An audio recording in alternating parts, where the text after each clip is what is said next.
ఇష్టం ప్రభా తండ్రి. అయ్యా ప్రభా నీకు స్తోత్రాలు చెల్లిస్తున్నాం తండ్రి ప్రభా. ఇచ్చిన ఇంకా గొప్ప ధనతను బట్టి వందనాలు ఇస్తూ ప్రభా. అయ్యా ప్రభా మేము ఉంటున్న దినాలు తండ్రి మహా భయంకరమైన దినాలు ప్రభా. దేవా నా తండ్రి ప్రభా మేము ఎలా నడుచుకోవాలి మాకు జ్ఞానం దయచేయండి ప్రభా తండ్రి. అయ్యా నా తండ్రి ప్రభా ప్రతిరోజు తండ్రి వాక్యం ద్వారా మాతో మాట్లాడుతున్నందుకు వందనాలు ప్రభా తండ్రి. దేవా మరి ఈ రోజు కూడా ప్రభా మన తండ్రి మా స్వరం మాకు వినిపించండి దేవా. మీ వాక్యం ద్వారా మాతో మాట్లాడి తండ్రి మమ్మల్ని బలపరచండి దేవా. ప్రభా నీకు వందనాలు చెల్లించుకుంటున్నాం తండ్రి ప్రభా. అయా మీ యొక్క స్వరం మేము వినకపోతే నైనా ప్రభా మేము ఎంతో బలహీనం చచ్చిన వారి వల్ల ఉంటాం ప్రభా. దేవా మీ స్వరం వింటే ప్రభా మాకు ఎంతో బలము శక్తి ప్రభా. దేవా మా దేవానికి వందనాలు చెల్లిస్తున్నాం తండ్రి. ప్రతిరోజు మాతో మాట్లాడండి నైనా ప్రభా. అయా నీకు వందనాలు చెల్లిస్తున్నాం తండ్రి ప్రభా. అయా మా దేశ రక్షణ గురించి ప్రార్థిస్తున్నాం తండ్రి నీ సన్నిధిలో ప్రభా. మా దేశాన్ని రక్షించండి ప్రభా. దేవా ఈ దేశంలో ప్రతి వారు రక్షణ పొందాలన్న ప్రతి వారిని దర్శించండి ప్రభా. ఆకర్షించండి దేవా. ప్రభా నీకు స్తోత్రాలు చెల్లిస్తున్నాం తండ్రి ప్రభా. దేవారి దేవా తండ్రి మీ సేవ చేస్తూ ప్రభా మీ సువార్త ప్రకటిస్తున్న ప్రతి వారికి తోడుని మీ కృపలో భద్రపరచండి దేవా. దేవా ఈ గ్రూపులో ఉన్న ప్రతి వారిని కూడా నీ కృపలో భద్రపరచండి. నీకు ఆపుదల దయచండి దేవా. యేసు ప్రభా నీకు స్తోత్రం చెల్లిస్తున్నాము తండ్రి. అయ్యా ప్రభా మరి వాక్యం ద్వారా మాట్లాడండి, పాటల ద్వారా మహిమ పొందండి. దేవాదే దేవా మీరు అక్కడికి తండ్రి మమ్మల్ని అందరినీ సిద్ధపరచుకోమని యేసు క్రీస్తు పరిశుద్ధ నామంలో ప్రార్థిస్తున్నాను తండ్రి. ఆమేన్. ఆమేన్. Thank you sister. Praise Lord. వందనాలు. Ravi brother praise Lord brother. Brother praise Lord brother. అందరికి సిస్టర్ బ్రదర్స్ కి అందరికి ప్రైజ్ లార్డ్. బ్రదర్ మీరు పాట పాడతారా? పాడతాను బ్రదర్. ఒక్క నిమిషం. Thank you brother. Praise lord. Okay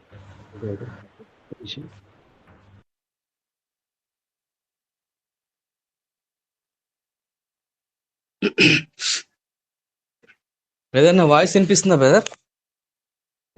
వినిపిస్తుందన్నా? క్లియర్గా ఉంది. ఒక్క నిమిషం.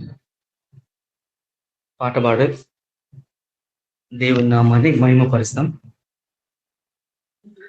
నీవు లేని రోజు అసలు రోజే కాదయా, నీవు లేని బ్రతుకు అసలు బ్రతుకే కాదయా, నీవు లేని రోజు అసలు రోజే కాదయా, నీవు లేని బ్రతుకు అసలు బ్రతుకే కాదయా, నీవే లేకపోతే నేనసలే లేనయా, నీవే లేకపోతే నేనసలే లేనయా, నీవు లేని రోజు అసలు రోజే కాదయా, నీవు లేని బ్రతుకు అసలు బ్రతుకే కాదయా, బాధ కలుగు వేళలో నెమ్మది నాకిచ్చావు, నా కన్నీరు తుడిచి నా చెయ్యి పట్టావు, బాధ కలుగు వేళలో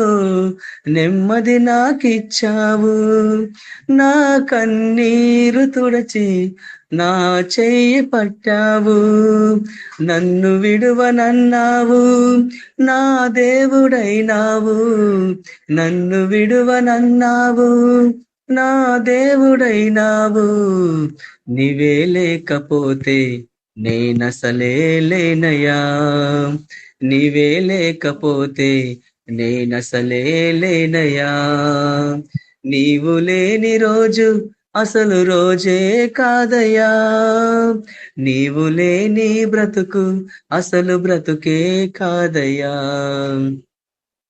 ఈనాటి నా స్థితి నీవు నాకు ఇచ్చినదే, నేను కలిగి ఉన్నవన్నీ నీదు కృపా భాగ్యమే, ఈనాటి నా స్థితి నీవు నాకు ఇచ్చినదే, నేను కలిగి ఉన్నవన్నీ నీదు కృపా భాగ్యమే, నీవు నా సొత్తన్నావు కృపాక్షేమమిచ్చావు, నీవు నా సొత్తన్నావు కృపాక్షేమమిచ్చావు, నీవే లేకపోతే నేనసలే లేనయా, నీవే లేకపోతే నేనసలే లేనయా, నీవు లేని రోజు అసలు రోజే కాదయా, నీవు లేని బ్రతుకు అసలు బ్రతుకే కాదయా, నీవు లేని రోజు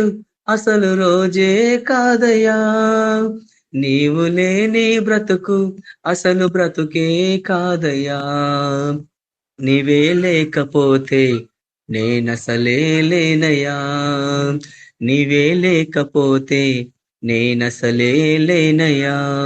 హల్లెలూయా. Thank you brother. Praise lord.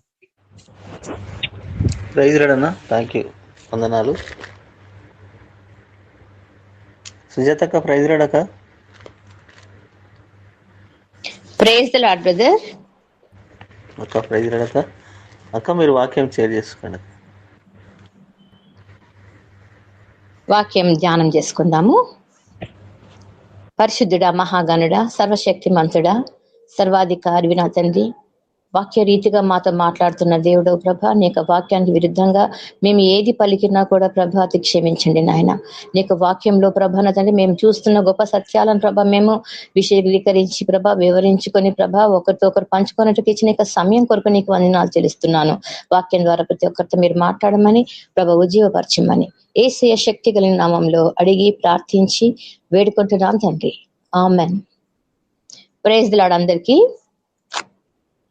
ఉదయకాలం నేను వాక్యం చెప్పడానికని ధ్యానం చేస్తున్నప్పుడు నాతో వాక్య రీతిగా దేవుడు ఈ రకంగా మాట్లాడుతున్నాడు. దావీదుకు సంబంధించినటువంటి ఒక అంశం చూడండి. 119వ కీర్తనలు 119వ కీర్తన 25వ వచనము 25వ వచనము 31వ వచనం 50 వర్స్ 50 అండ్ వర్స్ 81. నా ప్రాణము మంటిని హత్తుకొనుచున్నది, నీ వాక్యం చేత నన్ను బ్రతికింపుము. 50వ వచనము, నీ వాక్యము నన్ను బ్రతికించుచున్నది, నా బాధలలో అది నాకు నెమ్మది కలుగ చేయుచున్నది.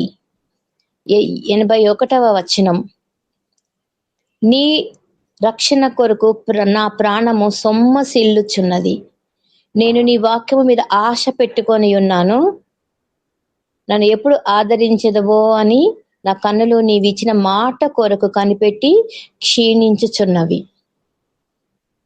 ప్రభు వాక్యం గురించి ప్రార్థిస్తున్నప్పుడు దావీదు యొక్క మనోవేదన ఆ 25వ వచనంలో నాకు కనిపించింది.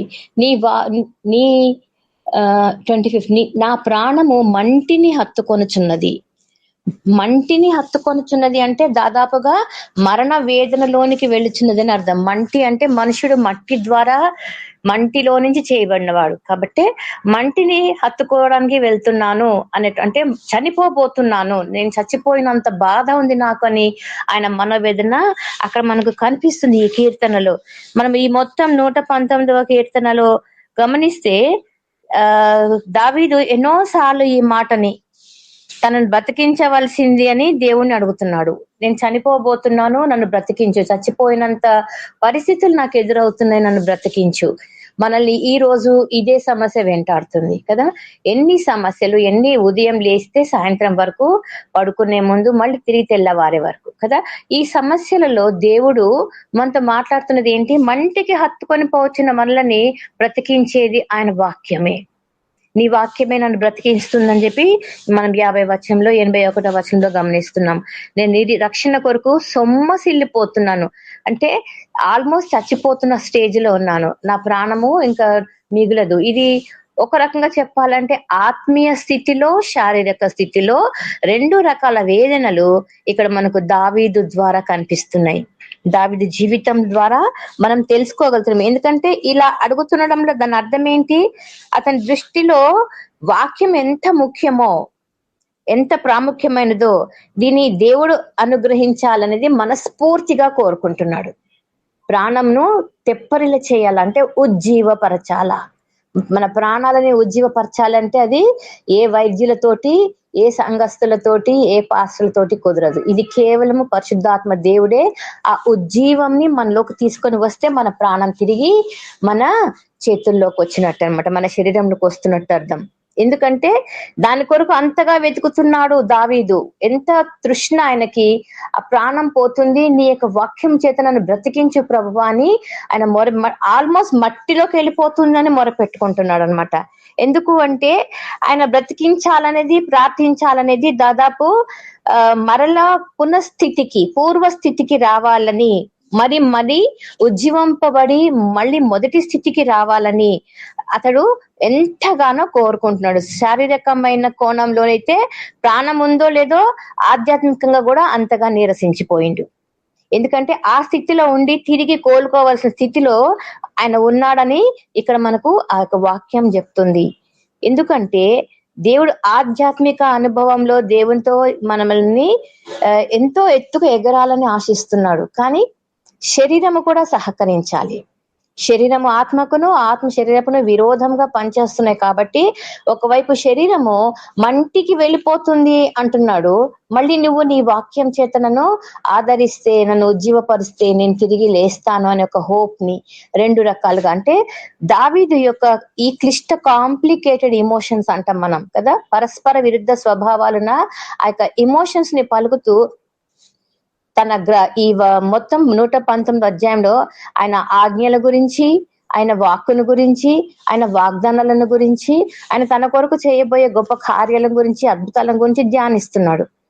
అన్నిట్లో కూడా మనకు వాక్యం ద్వారానే నన్ను బ్రతికింప చేయగలవు, ఆ వాక్యం ద్వారానే నన్ను ఉజ్జీవపరచగలవు అని చెప్పి ప్రార్థిస్తున్నాడు. ఇది ఆత్మ సంబంధమైన జీవస్థితి కాక మరణ స్థితి లాగానే మనకు కనిపిస్తుంది, చనిపోబోతున్నట్టుగా అనిపిస్తుంది చాలా సార్లు మన నిజ జీవితాల్లో కదా. మనం ఇప్పుడు బ్రతుకుతున్న ఈ జీవితాల్లో చనిపోతూ చస్తూ బ్రతుకుతూ ఉండే జీవితాలు అనమాట.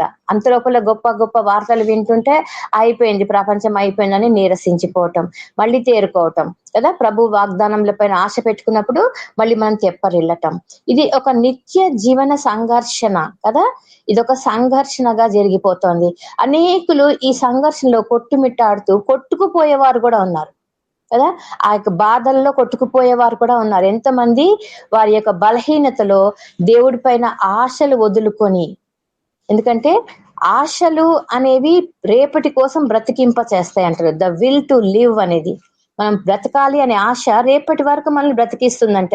ఏం బతుకు, ఏం యుద్ధాలు, ఏం లోకము, ఏమి సమస్యలు అని అనుకున్నప్పుడు చనిపోవటానికి శరీరము సిద్ధపడుతుంది. ఇక్కడ దావీదు మాట ఏంటి, మంటికి హత్తుకొని పోతున్నా, ఎందుకంటే నేను మంటి నుంచి చేయబడిన వాడిని కాబట్టి ఆల్మోస్ట్ నేను మంటిలోకి వెళ్ళిపోతున్నా, అంటే చనిపోబోతున్నా. నన్ను బ్రతికించేవాడవు నీవే, నన్ను బ్రతికించేవాడవు నీవే, ఎందుకంటే నీ కార్యములు ఆశ్చర్య క్రియలు, నీ కార్యములు ఆశ్చర్య కార్యములు, నీ వాక్యమే నన్ను బ్రతికిస్తుంది, నీ వాక్యమే, నీ రక్షణ కార్యము నన్ను సొమ్మసిల్లిపోతున్న నా ప్రాణంనకు ఊపిరిని పోస్తుంది. నీ రక్షణ కార్యం నా జీవితంలో జరగాల ప్రభా. అనేకులు ఎందుకు ఈరోజు ఇంత నిర్లిప్తంగా నిస్తేజంగా ఉన్నారు కదా, రివైవల్ అనేది లేదు వారి జీవితాల్లో. ఎందుకు లేదు రివైవల్ అంటే వాళ్ళ జీవితాల్లో దేవుడి పట్ల ఉన్నటువంటి ఆసక్తి సన్నగిల్లుతుందని అర్థం. దేవుని పట్ల ఆసక్తి సన్నగిల్లిపోతుంది. ఎందుకు అంటే అది వాక్యం లోతులోనికి వారు వెళ్ళలేకపోవటము, సంఘము పాస్టర్లు వాళ్ళని వాక్యరీతిగా బలపరచలేకపోవటము, బలమైన ఆహారం వీరికి దొరకడం లేదు.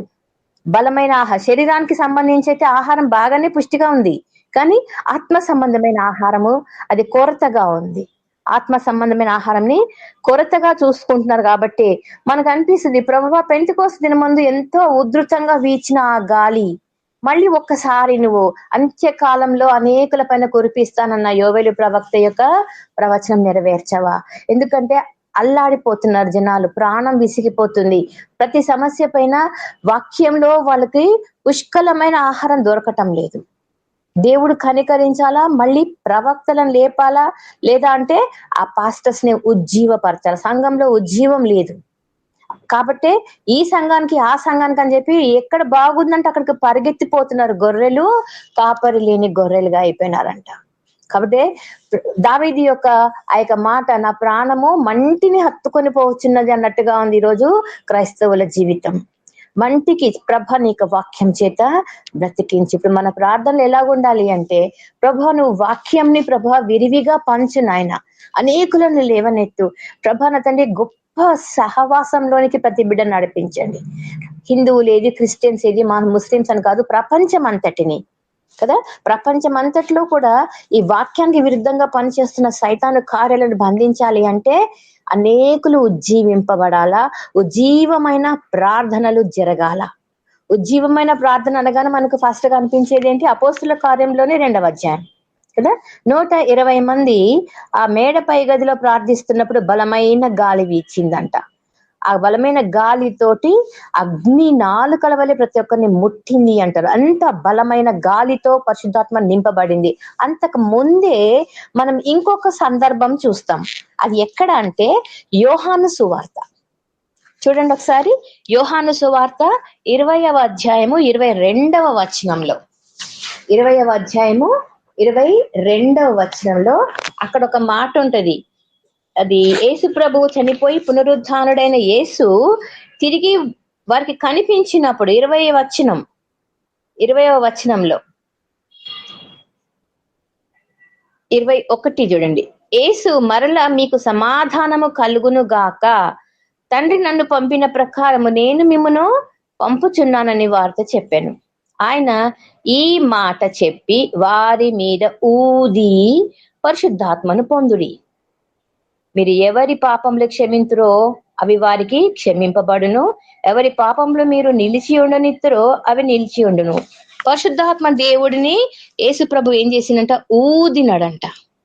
ఆయన ఊదితే జీవాయువు, మొదటి ఆదాము నరుడాయను కదా. జీవాయువు ఊదినప్పుడైనా జీవ జలముల అధిపతి అయిన యేసు ప్రభువును పోలి ఆయన బ్రతికిండు.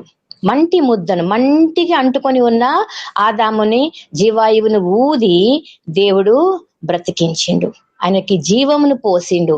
కాబట్టి ఆ కార్యంని చూసినప్పుడు మనకు ఆలోచిస్తాం అనమాట, యేసు ప్రభు అక్కడ ఉన్నాడు కదా, ఆయన జీవంను పోసిండు. ఇప్పుడు ఇక్కడ ఏం చేస్తున్నాడు? వారి మీద ఊది 10 మంది మీద ఊదిండు అక్కడ. అప్పుడు తోమా లేడు అక్కడ. 10 మంది మీద ఊదినప్పుడు వారు పరిశుద్ధాత్మ పొందుకున్నారు. పరిశుద్ధాత్మ పొందుకున్న తర్వాతనే వారికి అగ్ని బాప్తిస్మము ఆ మేడ గదిలో జరిగింది. అంటే ముందు ఆత్మ పొందుకున్నారు, తర్వాత అభిషేకం పొందుకున్నారు. ఇక్కడ మనం ఏం గమనిస్తున్నామంటే దేవుణ్ణి స్తుతించిండ్రు వాళ్ళు, దేవుడి తమ స్వరాలతో దేవుడిని స్తుతించిండ్రు, ఆయనను పొగిడిండ్రు, ఆరాధించిండ్రు. ఆ స్తుతించిన తర్వాతనే వాళ్ళు ప్రార్థించినారు.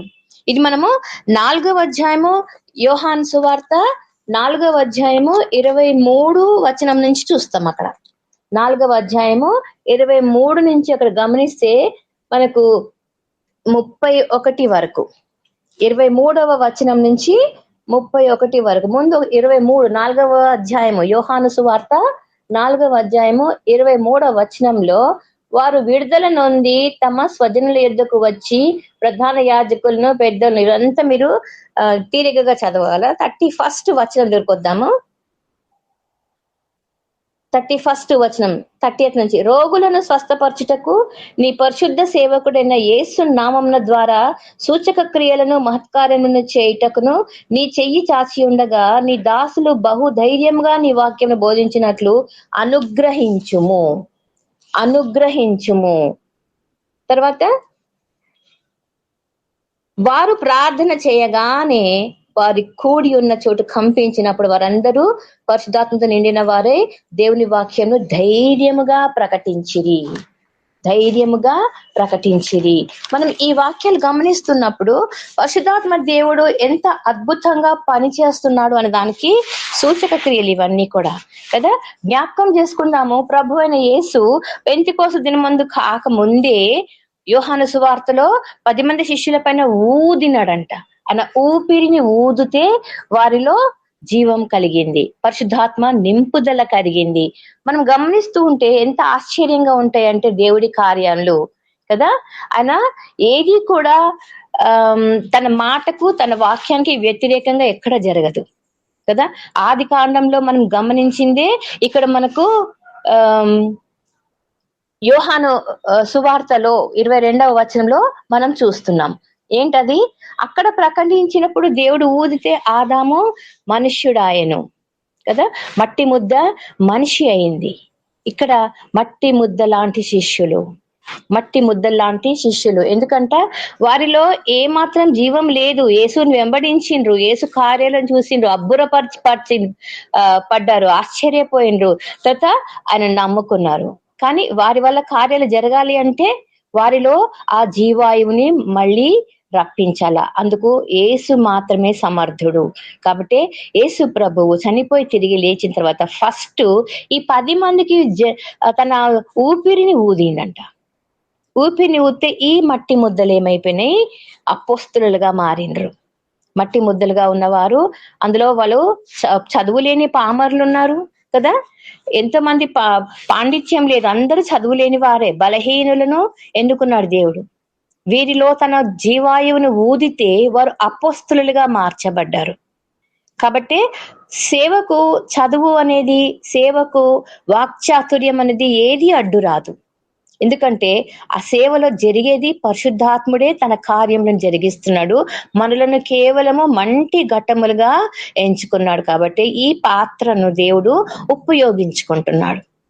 ఈ పాత్రని ఉపయోగించుకోవడానికి కారణం ఏంటి అంటే ఆయన యొక్క మహిమగల కార్యములని వివరించటానికి మన సాక్ష్యము, మన జీవితమును ఆయన ఎన్నుకున్నాడు. మనల్ని ఎంచుకున్న దేవుడు కాబట్టి వీఆర్ ద చోజన్ పీపుల్ అంటాం. మనల్ని ఎంచుకున్నాడు, అందుకే మనల్ని బలపరుస్తున్నాడు. మనం బలహీనపడిన ప్రతి క్షణం కూడా ఆయన మనల్ని బలపరచటానికి వాక్యము చేత మనల్ని దర్శిస్తున్నాడు. ఎన్నిసార్లు పడిపోతున్నాం, ఎన్నిసార్లు సమస్యలతో వెనక్కిపోతున్నాం. పడిపోవడం అంటే వెనక్కిపోతున్నాం, ఒక మెట్టు వెనక్కి వేస్తున్నాం. ఆ మొదటి రోజు ఉన్న ధైర్యము 4వ రోజు ఉండటం లేదు. ఆ మొదటి అనుభవము, మొదటి ప్రేమ 4వ రోజుకు చల్లారిపోతుంది. మళ్ళీ రివైవల్ జరుగుతుంది, పునరుజ్జీవం జరుగుతోంది. కాబట్టి ఈ రెస్టోరేషన్ ప్రాసెస్ అనేది దేవుడు నిరంతరం మనలో జరిగిస్తున్నాడు. ఎందుకంటే మనము మంటి పాత్రలమని ఆయనకు తెలుసు. మన కార్యములని బహిష్కృతం చేయాలి అంటే, బహిర్గతం చేయాలి అంటే, ఓపెన్ చేయాలంటే అది కేవలం యేసు ప్రభువుకే సాధ్యము. ఎందుకంటే యేసు ప్రభు ఎవరు అంటే తండ్రి నోటి మాట. ఇది మనం ప్రతిసారి చెప్పుకుంటాం, తండ్రి నోటి మాట. మనం ఈ రోజు నేర్చుకుంటుంది ఏంటి? తండ్రి తన నోటి మాటని వాక్కుగా పంపి యేసు ప్రభుగా మార్చుకుంటే, యేసు ప్రభు తన ఊపిరిని ఊది పరిశుద్ధాత్మగా మార్చిండు. అంటే తండ్రి తన మాట, తన ఊపిరి మనకిచ్చిండు. కాబట్టి ఈ త్రిత్వము అనే 3 గుణాలు, గుణాతిశయములు కలిగిన మన దేవుడిని మనం మహిమపరచకుండా ఉండలేము. కాబట్టి లోకము దీన్ని వేరేగా అర్థం చేసుకుంది, వక్ర భాషలు నేర్పించింది, దానికి ఎన్నో కొత్త మీనింగ్స్ ఇచ్చింది, దాన్ని అపహాస్యం చేసింది. కానీ తెలిసిన మనము దేవుని మహిమ పరుస్తున్నాం. ఎందుకంటే ఆయన తన నోటి మాటని, తన ఊపిరిని అన్నిటినీ ఒక దగ్గరే ఉంచిండు ఆదామును తయారు చేసేటప్పుడు. అదే విధంగా ఈ రోజు అపోస్తలులుగా వాళ్ళు మార్చబడిన రోజు వారి మీద ఊది వారికి సర్వ జ్ఞానం దయచేసిండు, ధైర్యం దయచేసిండు. ఎందుకంటే ఆయన తన శ్వాసను వారి మీదకి ఊదిండు. పునరుద్ధారణ యేసు 10 మంది శిష్యులని వాళ్ళు కలవరంలో ఉంటే వాళ్ళ కలవరంను తీర్చిండు. ఈ రోజు మనము కలవర పడుతున్నామా? యుద్ధంలను గూర్చి, యుద్ధ సమాచారాలను గూర్చి, లోకంను గూర్చి, దాని పరిస్థితులను గూర్చి, అంతంను గూర్చి కలవర పడుతున్నామా? మన కలవరంను తీర్చటానికే పరిశుద్ధాత్మ దేవుడు మనకు సహాయకారిగా ఉన్నాడు. ఎందుకంటే ఆయన మన మీద ఊదినది తన ఊపిరిని. మనం పరిశుద్ధాత్మ పొందుకున్నాము అంటే అది ఆయన ఊపిరిని మనం కలిగి ఉన్నామని అర్థం. అందుకే సువార్తలలో మనకు యోహాన్ భక్తుడు ఈ మాటను రాస్తున్నాడు. వాళ్ళపైన ఊదుట అనగా యేసు 10 మంది శిష్యుల వైపు తన శ్వాసని బలంగా ఊదినట్లు మనం అక్కడ అర్థం చేసుకోగలం. ఆయన ఊపిరే పరిశుద్ధాత్మ అని ప్రభువే స్పష్టంగా ఇక్కడ మనకు చెప్తున్నాడు. తన ఊపిరే పరిశుద్ధాత్మ అంటే. కాబట్టి నేను వెళ్ళిపోవడం మంచిది, నేను వెళ్తేనే కానీ ఆదరణకర్త మీ యొద్దకు రాడు అని ఎందుకు చెప్తున్నాడు అంటే, ఆయన వెళ్తేనే కదా పరిశుద్ధాత్మ దేవుడు తన బలమైన కార్యములను జరిగించడానికి ఈ లోక రీతిగా ఆత్మ రూపంలో యేసు ప్రభువు మన మధ్య సంచరిస్తున్నాడు. శారీరకంగా కనిపించినప్పుడేమో వాళ్ళు దూషణ పాలు చేసిండ్రు, అవమానం పాలు చేసిండ్రు. కాకపోతే అవన్నిటిని భరించడానికే దేవుడు ఇక్కడికి వచ్చిండు. ఈ భూమి మీదకి అడుగు పెట్టడానికి, ఆయన పాదపీఠము పైన ఆయన దిగి రావటానికి కారణము, ఆ సింహాసనం వదలటానికి కారణము పాప విమోచన జరిగించడానికే. ఆ పస్కా బలి పశువుగా తన ప్రాణంను పెట్టి రక్తంను కార్చి ఈ కార్యక్రమం ముగించిన తర్వాత ఇంకా ఆయన పర్పస్ ఏంటి? ఇప్పుడు ఆదరణకర్త వీళ్ళకు అవసరం. ఎందుకంటే ప్రతి ఒక్కరు బలపరచబడాలి, ప్రతి ఒక్కరు యేసులో మారు మనసును పొందాలి, యేసు ప్రభు చేత వారు బలపరచబడాలి, విశ్వాసంలో ముందుకు సాగాలి, రక్షణ పొందుకోవాలి. అవి జరిగితేనే పరిశుద్ధాత్మ దేవుడు వారిని తాకుతాడు, వారిని అభిషేకిస్తాడు, బలపరుస్తాడు, ధైర్యం ఇస్తాడు. కాబట్టి ఇవన్నిటిని ఆలోచిస్తున్నప్పుడు దేవుడి కార్యములని గురించి యోహాన్ భక్తుడు చెప్తున్నట్టుగానే మనకు ఆ యోహాన్ భక్తుడు అపోస్తలుడైన పౌలు కూడా ఈ మాట మనకు చెప్తూ ఉన్నాడు. ఎందుకంట శిష్యుల ఆత్మీయ జీవన శైలిని మార్చింది పరిశుద్ధాత్మ దేవుడు. పరిశుద్ధాత్మ దేవుడు ఆ ఊపిరిని ఊదినప్పుడు వారి జీవితాలు మారిపోయినాయి కదా. దేవుడు ఆదామును మట్టితో మార్చినప్పుడు ఏ విధంగా అయితే ముక్కుపుటాలలో తన శ్వాసను ఊదినప్పుడు ఆయన జీవింపజేసిన ఆత్మగా మారిపోయాడు, జీవపు ఆత్మగా మారిపోయింది. అదే విధంగా ఇప్పుడు అపోస్తలులుగా పిలువబడుతున్న ఈ 10 మంది, అప్పుడు తోమా లేడు కాబట్టి 10 మంది కూడా జీవాత్మతో నింపబడిన వారైనరు. కాబట్టి వారికి ఆ బలమైన ఆ ధైర్య సాహసాలు, వాక్యంని బోధించడానికి కావాల్సినటువంటి ఆ క్వాలిటీస్ వాళ్ళలోకి వచ్చేసినాయి. ఎందుకంటే అదే ఆత్మ ద్వారా జరిగిన కార్యం కాబట్టి. మనము మనిషి దేహం నేలలో దొరికే అన్ని రకాల మినరల్స్ తో, కెమికల్స్ తో మనము మట్టిలో నుంచి తీయబడినాం కదా. అప్పుడు మనిషికి శరీరము, ఆత్మ 2 ఉన్నాయి, ప్రాణము 3 ఉన్నాయి. అంటే దేవుడు మనిషిలోనికి ఊదిన ఊపిరి వారిలోనికి జీవాత్మను ప్రవేశింపజేసింది. అదే విధంగా మట్టి ముద్దలుగా ఉన్నటువంటి ఈ అపోస్తలులను కూడా తన ఊపిరి ఊదడం ద్వారా వాళ్ళని సామాన్య మనుషుల నుంచి పరిశుద్ధాత్మ నడిపింపుతో ప్రవహించే ఆత్మగా వారిలో నిలబడి వారిని అపోస్తలుగా ముందుకు నడిపించింది. వారికి వాక్శక్తిని ఇచ్చింది, వారిని బలపరిచింది, వారి యొక్క లివింగ్ స్టైల్ ని మార్చింది కదా. వాళ్ళు అన్ని చిన్న చిన్న పనులు, చేపలు పట్టడము, లేకుంటే టెంట్స్ కుట్టుకోవటం, ఇలాంటి చిన్న చిన్న పనులలో నుంచి వాళ్ళని ఎంత ఉన్నత స్థితికి తీసుకెళ్ళిండు దేవుడు అంటే అదే ఆత్మ ఇచ్చే విశ్వాసము అని మనం చెప్పగలగాలి. ఎందుకంటే వారి మీద ఊదుట అన్నది యేసు యొక్క దైవత్వం. అది యేసు ప్రభు మాత్రమే ఊదితే కార్యములు జరుగుతాయి, మనం ఊదితే జరగవు కదా. మనకు చాలా సార్లు ఈ ప్రోగ్రామ్స్ యూట్యూబ్లలో మనకు వస్తుంటాయి, కొన్ని అని ఊదుతుంటే పరిశుధాత్మ, అంత తప్పు. అది దేవుడు ఊదాల, పరిశుధాత్మ కార్యం జరగాల. అప్పుడే వాళ్ళు నిజమైన ఆత్మను పొంది ఆ ధైర్యంతో, ఆ సాహసంతో వాక్యంని పంచుకోవటానికి, బోధిగంతములకు సంచరించడానికి వారికి దేవుడు పర్మిషన్ ఇచ్చినట్టు అర్థం అనమాట. ఆదాము నిర్మించే కార్యక్రమంలో కూడా మనమే అదే గమనిస్తాం కదా. యేసు ప్రభు తన స్వరూపమందు అంటాడు, అక్కడ మన స్వరూపమందు మన పోలికలో నరులను చేయడం.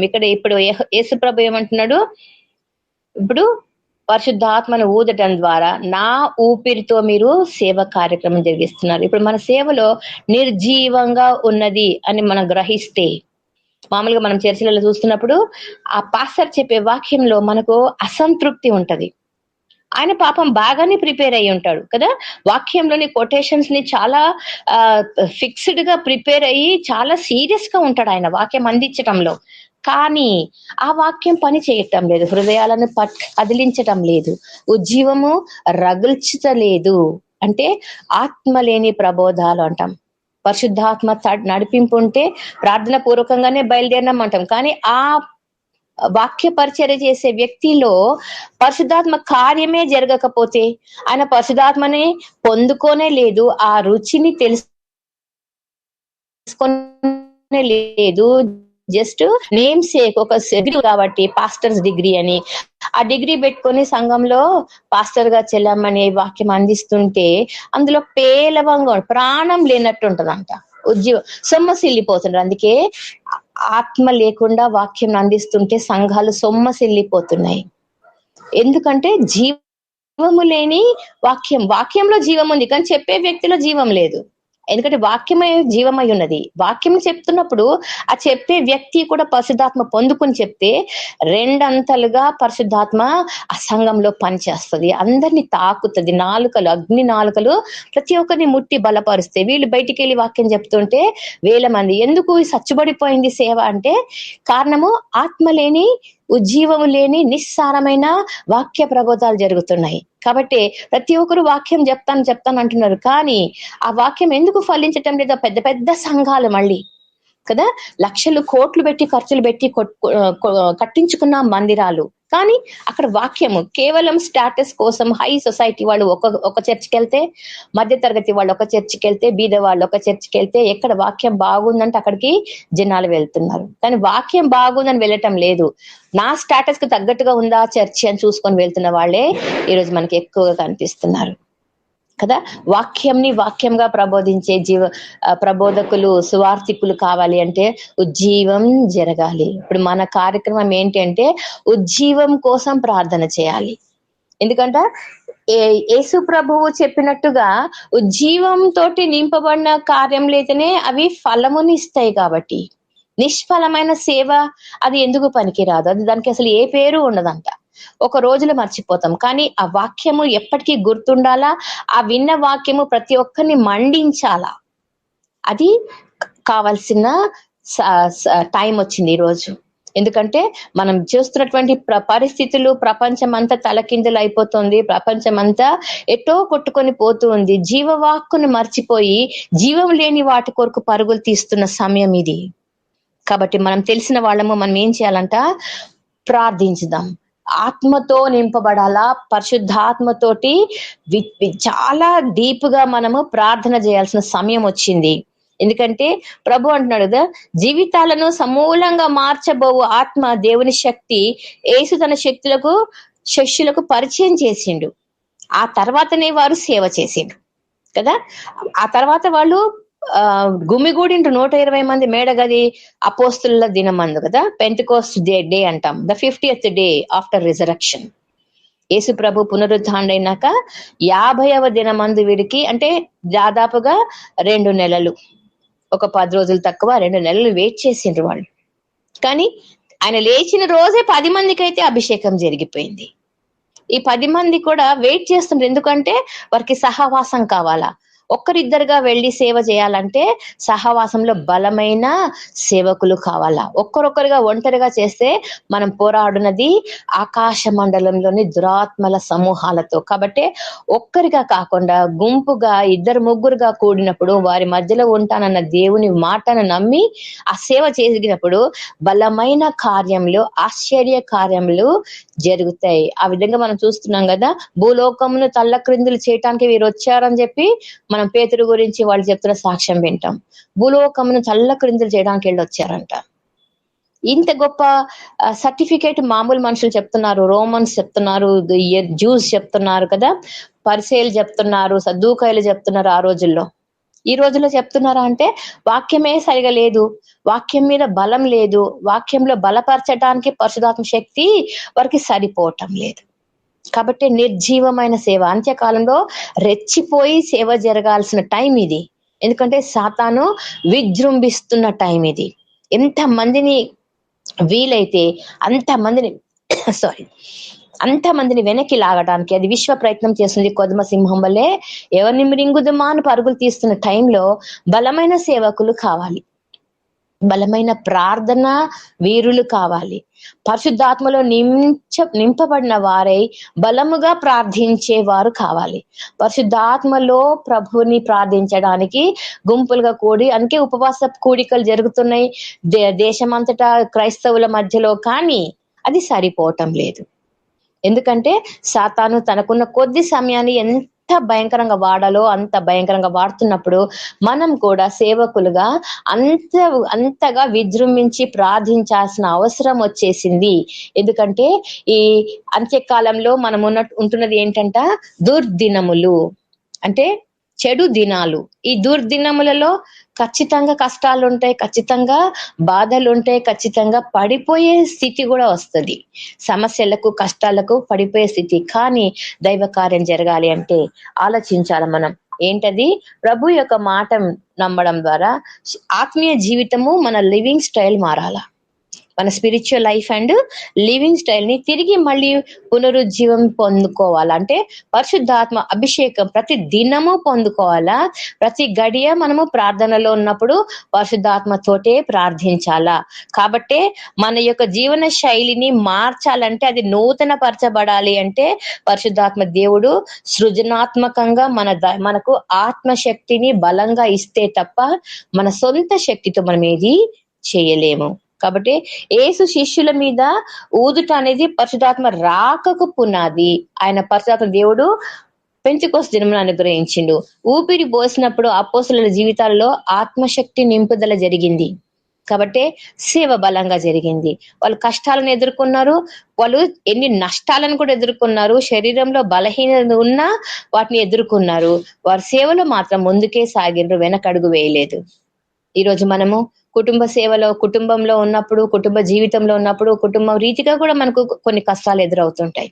అయితే వీటికంటే ముఖ్యమైనదంటే ఆత్మీయ యుద్ధంలో మనము ఆరితేరి ఉండాలి. ప్రార్థనలో ఎంత బలంగా ఉన్నాము అనేది మన ప్రార్థనల శక్తిని దేవుడే సర్టిఫికేట్ చేయాల, ఇతరులు కాదు, మనుషులు కాదు. ఎందుకంటే ఆలకించువాడు, ప్రార్థనలను జవాబునిచ్చేవాడు ఆయనే, జీవం కలిగిన తండ్రి. కాబట్టి ఎందుకంటే ఆత్మ లేనివాడు నా వాడు కాదు అని ప్రభు అంటున్నాడు కదా.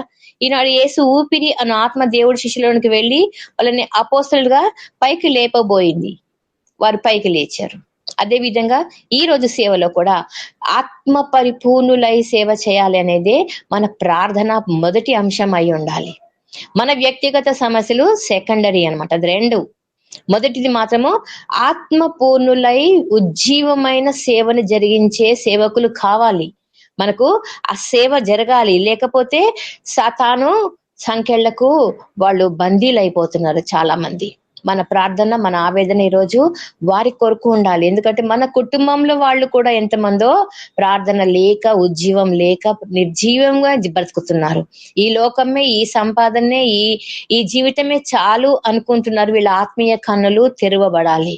వీరు దేవుని యొక్క కార్యములను చూడాలి. దేవుని మహిమపరచటానికి తమను తాము సిద్ధపరచుకోవాలి. ఇదంతా వాళ్ళ సొంతంగా జరగదు, పరిశుద్ధాత్ముడు వారిని తాకితే తప్ప. కాబట్టి మనం ఇలాంటి వాళ్ళ కోసము మన సెకండ్ ప్రేయర్ ఉండాలి. ముందైతే ఉజ్జీవంతో ప్రార్థించే సేవకులు, వాక్యం అందించే సేవకులు కావాలి. తర్వాత మన కుటుంబంలో కూడా ఆత్మలో చల్లారిపోయిన వాళ్ళు, అసలు ఆత్మనే పొందుకోలేని వాళ్ళు, ఆత్మ గురించి తెలియని వాళ్ళు, మన కుటుంబీకులందరూ కూడా దేవుని ఆత్మని ఎరగాల, దేవుని ఆత్మను పొందుకోవాలా, ఉజ్జీవింపబడాలా, రాకడకు సిద్ధపడాలా.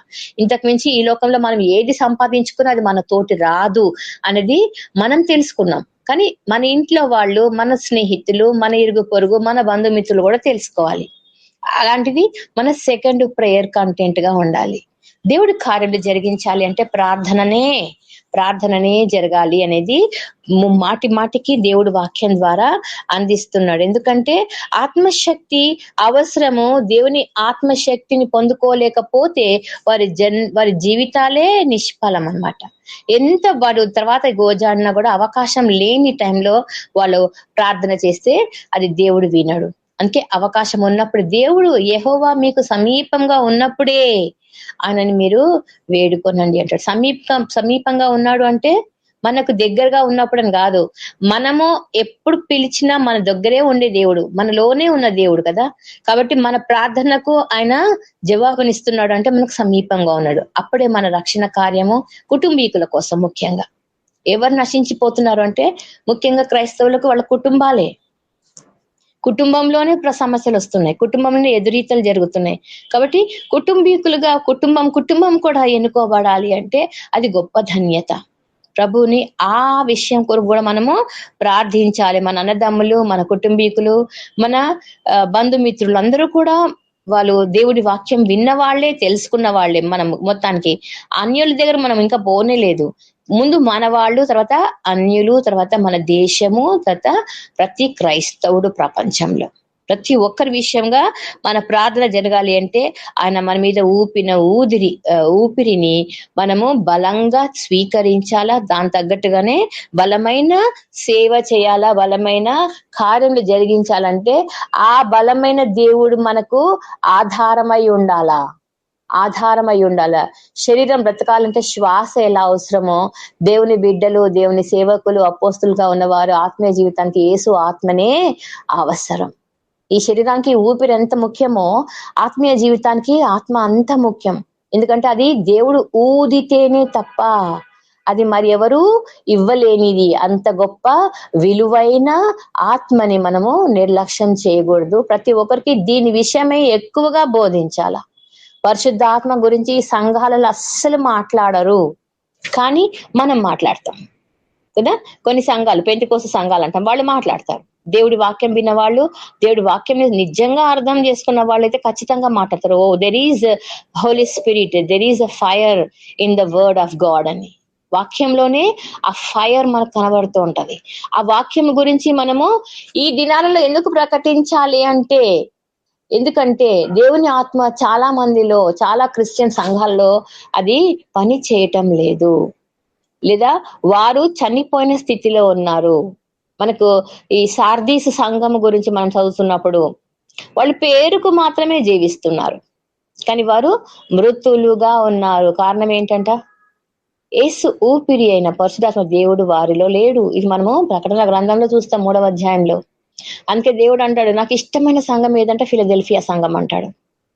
సార్దీస్ సంఘంలో చచ్చి బతుకుతున్నారంట వాళ్ళు, చచ్చిపోయిన సంఘాలు ఉన్నాయి అక్కడ. కానీ ఫిలదెల్ఫియా సంఘంని దేవుడు ఎంతగానో ఇష్టపడిండు. ఎందుకంట వారు బలమైన సాక్షులుగా నిలబడగలిగిండ్రు, పరిశుద్ధాత్మను సంపూర్ణంగా పొందుకోగలిగిండ్రు. ఫిలదెల్ఫియా సంఘము ఒక మాదిరి గల సంఘము అని చెప్తుంది ప్రకటన గ్రంథం. సార్దీస్ సంఘం అయితే చనిపోయిన వారు, వాళ్ళు చనిపోయిన వారు పేరుకు మాత్రమే జీవిస్తున్నారు. ఈరోజు మన చర్చెస్ అదే విధంగా ఉన్నాయి. పేరుకు మాత్రం పెద్ద పెద్ద గుడులు, లక్షల కోట్ల విలువైన బిల్డింగ్స్ తో ఉన్నటువంటి beautiful churches through out the India, కానీ అక్కడ జీవం లేదు, జీవం గల దేవుడు లేడు. అన్ని సంఘాలలో విగ్రహమే ఉంది కదా. మామూలుగా అయితే హోదాలు, అంతస్తులు, డబ్బు ఇవన్నీ కూడా విగ్రహాలే. ఇవి కాక నిజంగానే యేసు ప్రభు విగ్రహం ఉంటుంది చాలా చర్చెస్ లో. పాస్టర్లకు తెలిసి కూడా వాళ్ళు ఏం చేయలేరు, ఎందుకంటే వాళ్ళు కూడా ఉద్యోగస్తులు. అక్కడ ఆ పాస్టర్ కి అక్కడ ట్రాన్స్ఫర్ అయిందంటే అక్కడ ఆయన జాబ్ చేస్తున్నాడు, అక్కడ ఆయన ఉద్యోగానికి తగ్గట్టుగానే వాక్యం అందిస్తున్నాడు. కానీ ఫ్రీలాన్స్ సేవకులు అంటాం కదా.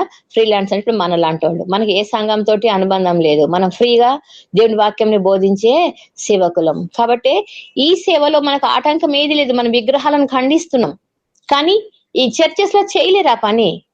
ఎందుకు అంటే ఆల్రెడీ ఆల్టర్ లో పెద్ద విగ్రహం ఉంది, దాని ముందరే మోకరించి పరిశుద్ధాత్మ హోలీ కమ్యూనియన్ తీసుకుంటున్నారు, దాని ముందరే మోకరిస్తున్నారు. మేము అలాంటి చర్చినే మనకి మేము వదిలేసుకున్నాం.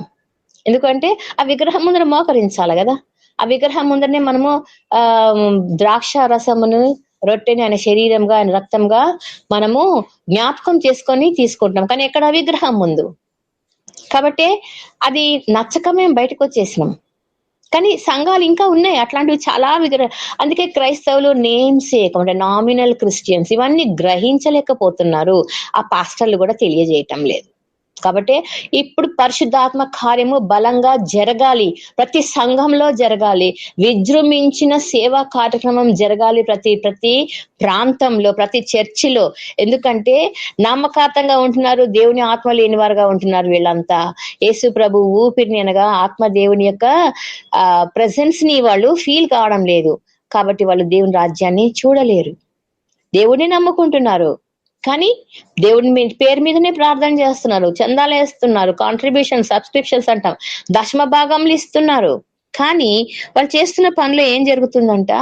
ఆత్మ నిర్జీవమైన కార్యములతోటి వారు ఇవన్నీ జస్ట్ నామకార్థంగా జరిగిస్తున్నారు. ఇలాంటి వారి కోసం మనం ఈరోజు ప్రార్థన చేయాలి. మనమే కాదు, మన కుటుంబాల కోసము, మన సంఘాల కోసం కూడా ప్రార్థన చేయవలసి వస్తుందన్నమాట. యోహాను సువార్త 3వ అధ్యాయం 5వ వచనంలో ఏమంటాడంటే, యేసు ఇట్లా, నేను ఒకడు నీటి మూలంగా ఆత్మ మూలంగా జన్మిస్తేనే కానీ దేవుని రాజ్యంలో ప్రవేశింపలేడు. ఇది నిశ్చయం అని చెప్తున్నాడు. నిశ్చయం, దిస్ ఇస్ ష్యూర్. వాడు హెవెన్ లోకి ఎంటర్ కావాలి అంటే ఆత్మ మూలంగా, నీటి మూలంగా, అగ్ని మూలంగా బాప్తిస్మం పొంది తీరాలి. మరి ఇవన్నీ జరగకపోతే ఈ సంఘాలన్నీ ఏమైపోతాయి? ఇంతమంది పేరుకు క్రైస్తవులు అని చెప్పుకుంటున్నారు, వీళ్ళంతా ఏమైపోతున్నారు ప్రభువా అని దుఃఖం వేస్తుంది. అందుకే నా ఆత్మ మంటిని అంటుకొని ఆక్రోశిస్తున్నది. ప్రభా నీకు వాక్యం పంపి ఉజ్జీవపరచవా అని ప్రార్థించాలి. ఎందుకంటే నీ వాక్యమే నన్ను బ్రతికింప చేస్తుంది. అదే నా పాదములకు దీపమై ఉన్నది. నీ రక్షణ కొరకు నా ప్రాణము సొమ్మసిల్లుతున్నది అని దావీదు మొరపెట్టుకున్నట్టు మనం కూడా ఈరోజు ఆ యొక్క కార్యములను గురించి మనము ప్రార్థిస్తూ ఉంటే, ఎందుకంట అది చేస్తేనే గాని మనము భౌతిక జీవితంలో శారీరక శ్వాస ఎలాగ అవసరమో ఆధ్యాత్మిక జీవితానికి ప్రభువు యొక్క శ్వాస అంత అవసరమని గ్రహించి మనం గుర్తెరిగి అది అందరికీ మనం తెలియచేయాలా. సింపుల్ గా చెప్పాలంటే పరిశుద్ధాత్మను పొందుకోండి అంటే వాళ్ళకి అర్థం కాని భాష. అది అంటే ఏంటి అంటారు, నీకు చూసినావా అంటారు, కొన్ని ఎగతాళి చేస్తారు. కాకపోతే మనకు శ్వాస ఎంత ముఖ్యమో మన ఆత్మకు కూడా శ్వాస అంత ముఖ్యం. ఆధ్యాత్మిక జీవితానికి శ్వాస అంటే పరిశుద్ధాత్ముడే. కాబట్టి పరిశుద్ధాత్మ దేవుడే మనకు ఆహారం, వాక్యమే ఆహారం. నీ శరీరానికి వాక్యము అన్నం ఎంత అవసరమో నీ యొక్క ఆత్మకు వాక్యముకు పరిశుద్ధాత్మ దేవుడు వాక్యము అంత అవసరమై ఉన్నది. నిన్ను బలపరచాలి, ఆత్మరీతిగా శరీరీతిగా బలపడాలి అంటే అది అంత చిన్న విషయం కాదు. బలపరచబడాలి, అప్పుడే మన ఇతరులని బలపరచగలం. మనమే వీక్ గా ఉండి మనమే రోగిష్ఠులమై ఉండి ఆత్మీయ రీతిగా ఎదుటి వాడిని రక్షణ కొరకు ప్రార్థించిన కష్టమే, అది నిష్ఫలము. కాబట్టి మనం జ్ఞాపకం చేసుకోవాలా, యేసు ఊపిరి మనల్ని ముందుకు నడిపిస్తుంది. మనం ఆగిపోయిన సేవని తిరిగి ముందుకు నడిపించాలంటే ఆ ఉజ్జీవం ఎక్కడి నుంచి రావాలా? ఆయన ఇచ్చే ఊపిరి నుంచే. తన ఊపిరి ఇక ముందుకు నడిపిస్తుంది అనే ఒక మీనింగ్ మనకు యోహాను సువార్త 3:8 కనిపిస్తుంది. గాలి తనకి ఇష్టమైన చోటుని వీస్తును, నీవు దాన్ని శబ్దం విందువే కానీ అది ఎక్కడి నుండి వచ్చునో ఎక్కడికి పోనో నీకు తెలియదు. ఆత్మ మూలంగా జన్మించిన ప్రతి వాడును అలాగే, ఆత్మ మూలంగా జన్మించిన వాడును అలాగే. కాబట్టి జీవాయమూదగా నరుడు జీవమాయను అని చెప్పినట్టుగానే మనం ఏం చేయాలంట, దేవుడు మనకి ఇచ్చినటువంటి ఈ యొక్క పరిశుద్ధాత్మని మనము నెగ్లెక్ట్ చేయొద్దు కదా, నెగ్లెక్ట్ చేయొద్దు. ఎందుకంటే ఆ కార్యం జరిగించేవాడు ఆ ఆత్మ మూలంగా జరిగిస్తున్నాడు. కాబట్టి ఈరోజు మన మధ్యన ఆత్మలో సంచరిస్తున్న దేవునికి మనము కృతజ్ఞతలమై ఉండాలి. మనం యెహెజ్కేలు గ్రంథంలో కూడా ఈ మాట చూస్తాం. 37వ అధ్యాయంలో 5వ వచనంలో అందరికి తెలిసిందే ఎండిపోయిన ఎముకల గురించిన ప్రార్థన కదా. ఎముకలను ప్రభువైన యెహోవా సెలవిచ్చినది ఏమనగా, మీరు బ్రతుకున్నట్టు నేను మీలోనికి జీవాత్మను రప్పించుతున్నాను. అప్పుడు ఆయన నరపుత్రుడా జీవాత్మ వచ్చినట్లు ప్రవచించి ఇట్లా అనుము సేవకుడితో చెప్తున్నాడు. యేసు ప్రభువు అంటే అక్కడ యెహోవా దేవుడు తన భక్తుడైనటువంటి యెహెజ్కేలుతో చెప్తున్న మాట, నీవు కూడా ప్రవచించు. ఏమని ప్రవచించు? జీవాత్మ వచ్చినట్లు ప్రవచించు. ఈరోజు మన ప్రార్థన అదే అయి ఉండాలి. జీవాత్మ కలుగును గాక. ప్రతి ఒక్క ఎండిపోయిన హృదయంలో, ఎండిపోయిన జీవితంలో, నిస్సారమైన జీవితంలో, ఓర్పు లేని జీవితంలో, రోగమయమైన జీవితంలో, ప్రతి సందర్భంలో దేవుడికి వ్యతిరేకంగా పలుకుతున్న వారిలో కూడా జీవాయువు కలుగును గాక అని ప్రార్థిస్తే అక్కడ జీవవాక్కు కార్యం జరిగిస్తుంది, మనం కాదు కదా. జీవాత్మ నలుదిక్కుల నుండి అప్పుడు వచ్చిందంట. హతులైన వీరు బ్రతుకున్నట్లు వారి మీద ఊపిరి విడువుము అన్నాడు. అప్పుడు ఆయన నాకు ఆజ్ఞాపించినట్టు నేను ప్రవచింపగా జీవాత్మ వారిలోనికి వచ్చెను. వారు సజీవులై లేచి లెక్కింప శక్యము కాని శక్తివంతమైన మహాసైన్యమై నిలిచిరి. యెహెజ్కేలు గ్రంథంలో మనం చూస్తాం 37వ అధ్యాయంలో. యేసు వారి మీదికి తన ఊపిరి ఊదినప్పుడు ఈ యెహెజ్కేలు ఎండిన ఎముకల లోయ దర్శనము శిష్యుల మనసులో ఖచ్చితంగా వచ్చి ఉంటది ఆ రోజు. ఎందుకంటే వాక్యంని వింటున్నారు కాబట్టి, వారు వాక్యంలో ఎదుగుతున్నారు కాబట్టి ఖచ్చితంగా ఈ మాటలు వాళ్ళు జ్ఞాపకం చేసుకునే ఉంటారు. ఇట్లా ఊపిరి ఊదితే పరిశుద్ధాత్మ దేవుడు మన మీదకి వస్తాడు, యేసు ప్రభు ఊదితేనే. కనుక దేవుని సేవ చేసేవారు స్వంత శక్తి మీద కాక, బలము మీద కాక, ఆత్మ దేవుని మీద ఆధారపడాలి అనేది మనకు జకరియా గ్రంథంలో మాట తెలుపుతాడు దేవుడు. 4వ అధ్యాయము 6వ వచనం, శక్తి చేత కాదు బలము చేత కాదు కదా, నా ఆత్మ ద్వారానే కార్యములు జరుగుతాయి. కాబట్టి ఎందుకంటే శరీరం బ్రతకాలి అంటే, ఈ కార్యములు జరగాలి అంటే, ఇవన్నిటిని మనం ఆలోచిస్తున్నప్పుడు దేవుడు యొక్క కార్యాలు అద్భుతమైనవి, అవి ఎంతో ఆశ్చర్యకరమైనవి. కాబట్టి పరిశుద్ధాత్మ దేవుని మనము ఒప్పింపజేస్తున్నాడు మనల్ని. మనం ఇతరుల కొరకు ప్రార్థిస్తున్నప్పుడు వాళ్ళు కూడా ఒప్పుకుంటున్నారంటే అక్కడ ఆత్మకార్యం జరుగుతుందని అర్థం. ఆత్మకార్యము జరుగుతుందని అర్థం. ఎందుకు అంటే దేవుడు ఈ కార్యములన్నిటినీ ఆశ్చర్య రీతిగా జరిగించేవాడు ఆయనే కాబట్టి మనం కేవలం నిమిత్త మాత్రులమే. ఆయన నామంను ఉపయోగించి ఆయన పరిశుద్ధాత్మలో మనము నింపబడిన వారమై మాట్లాడుతున్నాం కాబట్టి అక్కడ జరిగేది దేవుడి కార్యం. అక్కడ మనమేమి సప్పట్లు కొట్టుకొని మనల్ని మనము గొప్పగా వర్ణించుకోవడం కాదు, దేవుడి కార్యం అది. అందుకనే విజయవంతమైనటువంటి సేవని జరిగించటానికి ఈ రోజు మనం ఆలోచించడం లేదు. అందరూ ఆత్మ పొందాలి, అందరూ రక్షించబడాలి. యేసు ప్రభు ఎన్నుకున్న బిడ్డలు అందరూ కూడా ఖచ్చితంగా చోజన్ పీపుల్ అంటాం కదా. ఎంతమంది అయితే ఏర్పరచుకుంటే వాళ్ళందరి యొద్దకు ఈ వాక్యం వెళ్ళాలి, వాళ్ళందరూ వాక్యం విని బలపరచబడాలి, వాళ్ళందరూ కూడా సంఘాలలో పరిశుద్ధాత్మను నింపాలా, పరిశుద్ధాత్మని పొందుకోవాలా. ఆ తర్వాతనే వాళ్ళు దేవుని యొక్క కార్యములని ఎంతో గొప్పగా వివరించగలరు, సాక్షులుగా నిలబడగలరు. ఎందుకంటే ఈ కాలము అలాంటి కాలం వచ్చేసింది కదా. అలాంటి కాలం అంట నామకార్థంగా ఉండే క్రైస్తవులందరూ కూడా పడిపోయే సందర్భము, సమయం వచ్చేసింది. కేవలం ప్రభువులో ఉండి ప్రభు యొక్క ఆత్మలో ప్రభు యొక్క పరిశుద్ధ కార్యములలో నిమగ్నమైన వారు నిలబడగలరు. ఎందుకంటే బలమైన శక్తులు పనిచేస్తున్నాయి ప్రపంచంలో. కలికాలం అంటాం కదా, అంత్యకాలం అంటాము కదా, ఖయామత్కి దిన్ అంటారు ముస్లిమ్స్ అయితే. అంత్యకాలం, భయంకరమైన దుర్దినములు వచ్చినాయని చెప్పి మన వాక్యం చెప్తుంది. ఈ దుర్దినాలలో మనం చేయవలసింది ఒకటి బలమైన ప్రార్థన. పరిశుద్ధాత్మతో నింపబడి ప్రార్థన చేయాలా, కుటుంబీకుల కోసం, తర్వాత మన ఇరుగు పొరుగు వారి కోసం. పరిశుద్ధాత్మ దేవుడే కార్యం జరిగించాలా, ఎందుకంటే అది ఒప్పింపజేయవాడు ఆయనే. పరిశుద్ధాత్మ దేవుడే ఇవన్నిటిని ఒప్పింపచేయవాడు. నీకు ఇంకా పరిశుద్ధాత్మలో ప్రార్థన చేయాలనిపించటం లేదా అంటే నీలో ఏదో లోపం ఉందని అర్థం. ఆత్మలో ప్రార్థించటం, ఆత్మలో లీనమైపోవటం, ఆత్మలో వాక్య ధ్యానం జరిగిస్తుంటే మీరు ఆశ్చర్యపోతారు. ఎందుకంటే అద్భుతమైన ఆలోచనలు దేవుడు ఇస్తుంటాడు.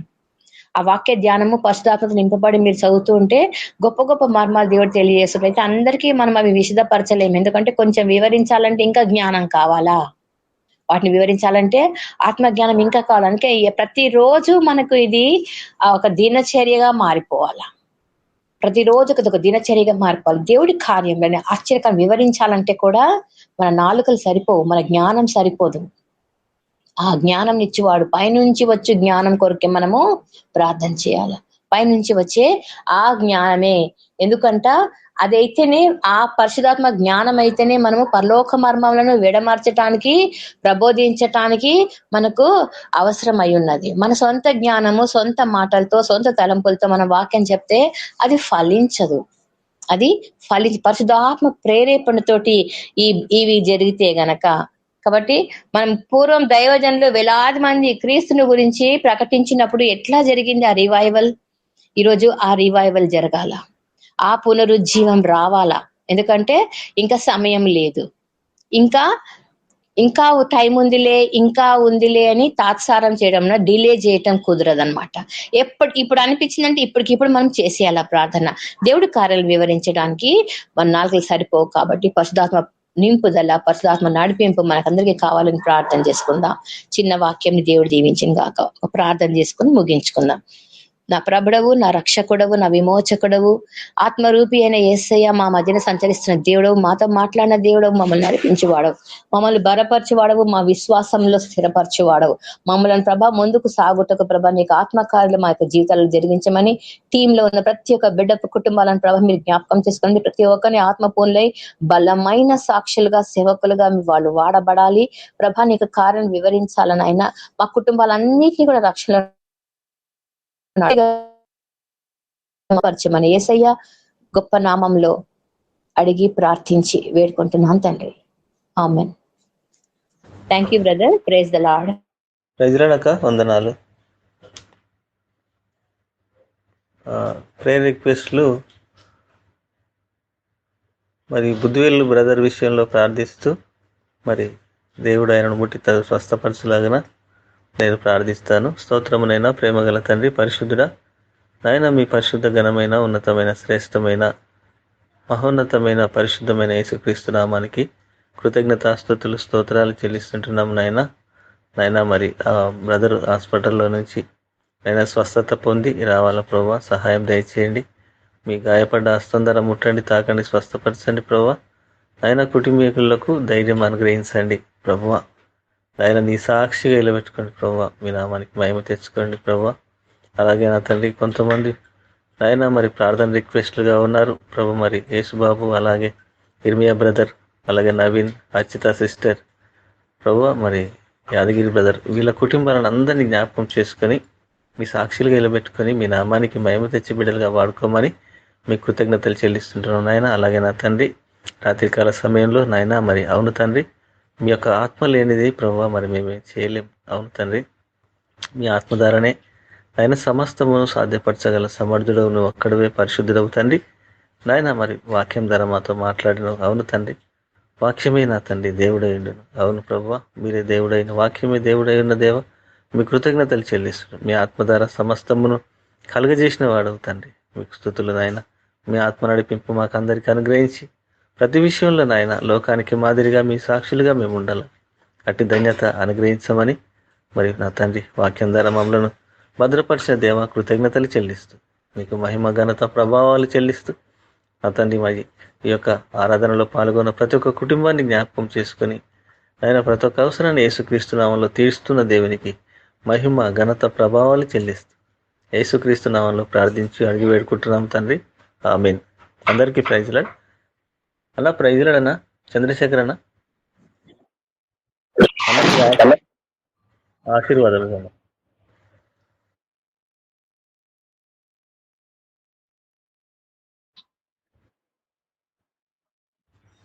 ఆమేన్.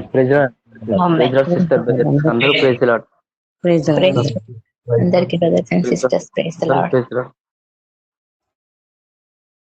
Praise Lord brothers.